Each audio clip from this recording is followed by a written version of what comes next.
Hi hello friends, welcome back to our channel lucky vlogs అండి. నేను ఇక్కడ పుదీనా పచ్చడి ఎలా చేయాలో చేసి చూపిస్తాను చూడండి. ముందుగా నేను కొద్దిగా పుదీనా తీసుకొని అలా శుభ్రంగా కడుక్కొని ఒక గిన్నెలోకి తీసుకున్నానండి. అలాగే స్టవ్ ఆన్ చేసుకొని ఒక ప్యాన్ పెట్టుకొని కొద్దిగా అంటే ఒక టేబుల్ స్పూన్ నేను ధనియాలు అలా వేయించుకోవడానికి పెట్టుకున్నానండి. అలాగే ఒక చిన్న టేబుల్ స్పూన్ అది కూడా వేసుకున్నానండి. నువ్వులు వేసుకుని అలా లైట్గా వేయించుకోవాలండి. చూడండి, లైట్గా అలా వేయించుకున్న తర్వాత అలా గోల్డెన్ కలర్లో వచ్చేస్తుంది చూడండి. అది ఒక చిన్న కప్లోకి తీసుకున్నాను నేను.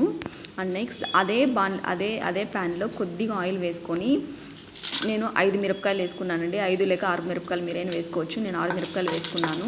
చూడండి, ఎండు మిరపకాయలు వేసుకొని అలా లైట్గా వేయించుకోవాలండి. దాంట్లోనే కొద్దిగా కరివేపాకు వేసుకొని అలా లైట్గా వేయించుకున్నాను వాటిని. చూడండి, వేయించిన తర్వాత అలా వచ్చేస్తుంది. నీట్గా వేయించుకున్న తర్వాత వీటిని కూడా వేరే గిన్నెలోకి ట్రాన్స్ఫర్ చేసుకున్నానండి నేను. అలాగే అదే ప్యాన్లో కొద్దిగా ఇంకొక టేబుల్ స్పూన్ ఆయిల్ వేసుకున్నానండి.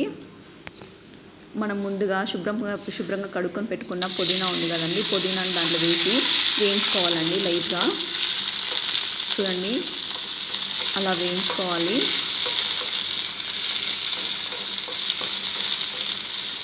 నేను చూడండి నీట్గా వేయించుకున్నాను. చూడండి, వేగిన తర్వాత అలా వస్తుందండి. చూడండి, అలా నీట్గా కలుపుకుంటూ వేయించుకోవాలి. తీసి పక్కన పెట్టేసుకున్న తర్వాత అలాగే ఒక చిన్న జార్లో తీసుకొని వాటికి మనం ముందుగా అన్ని పెట్టేసుకున్నాను. మిక్సీ జార్లో తీసుకొని అలాగే దాంట్లో కొద్దిగా జీలకర్ర పొడి యూస్ చేశానండి నేను. అలాగే ఒక 4-5 వెల్లుల్లి దెబ్బలు కూడా యూజ్ చేశాను. అలాగే మనం వేయించి పెట్టుకున్న మిరపకాయలు అవి కరివేపాకు అంతా వేసేసుకున్నానండి. వేసేసుకొని నీట్గా మిక్సీ పట్టించుకోవాలండి. చూడండి, ఇలా నీట్గా మిక్సీ పట్టించుకున్న తర్వాత నేను కొద్దిగా చింతపండు నానబెట్టి తీసుకున్నానండి. నానబెట్టిన చింతపండుని దాంట్లో వేసేసి వాటిని కూడా నీట్గా మూత పెట్టేసి మిక్సీ చేసుకోవాలండి. చూడండి, మిక్సీ పట్టించుకున్న తర్వాత అలా వచ్చింది. తర్వాత నేను అది పుదీనాను దాంట్లో వేసేసి కొద్దిగా ఉప్పు వేసేసి మళ్ళీ మిక్సీ పట్టించుకున్నాను. చూడండి, మిక్సీ పట్టించుకున్న తర్వాత ఇలా వచ్చింది. అలాగే కొద్దిగా అదే ప్యాన్లో కొద్దిగా ఆయిల్ వేసేసుకున్నానండి. ఆయిల్ వేసేసుకొని తిరగబాత గింజలు వేసేసుకొని నెక్స్ట్ కొద్దిగా కచ్చా పచ్చిగా దంచిన మనము తెల్లగడ్డలు అవి కొద్దిగా కరివేపాకు వేసుకొని నీట్గా వేయించుకుంటున్నాను. చూడండి, అలా నీట్గా వేయించుకుంటున్నాను స్పూన్తో.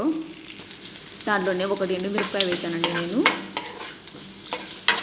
చూడండి, అలా నీట్గా వేయించుకోవాలండి. చూడండి, అలా వేగిన తర్వాత మనం ముందుగా రెడీ చేసి పెట్టుకున్న పచ్చడిని మొత్తం దాంట్లో వేసేసుకోవాలండి. వేసేసుకొని నీట్గా చూడండి, అలా వేసేసుకొని నీట్గా కలుపుకోవాలి. కలుపుకున్న తర్వాత అలా వస్తుంది చూడండి, నీట్గా కలుపుకుంటున్నాను. ఆయిల్ అనేది పైకి వచ్చేస్తుంది చూడండి. అప్పుడు కొద్దిగా పసుపు యాడ్ చేశానండి నేను. పసుపు యాడ్ చేసుకొని నీట్గా కలుపుకున్నానండి. కలుపుకొని అలా పెట్టుకున్న చూడండి, నీట్గా కలుపుకోవాలండి వాటిని. అంతేనండి, ఒక చిన్న గిన్నెలోకి తీసేసుకున్నానండి నేను. ఇంకా సర్వింగ్ బౌల్లోకి చూడండి, ఎంతో టేస్టీగా ఉంటుందండి పుదీనా పచ్చడి. మీరు కూడా ట్రై చేయండి. Please do like, share and subscribe to my channel. Thank you for watching.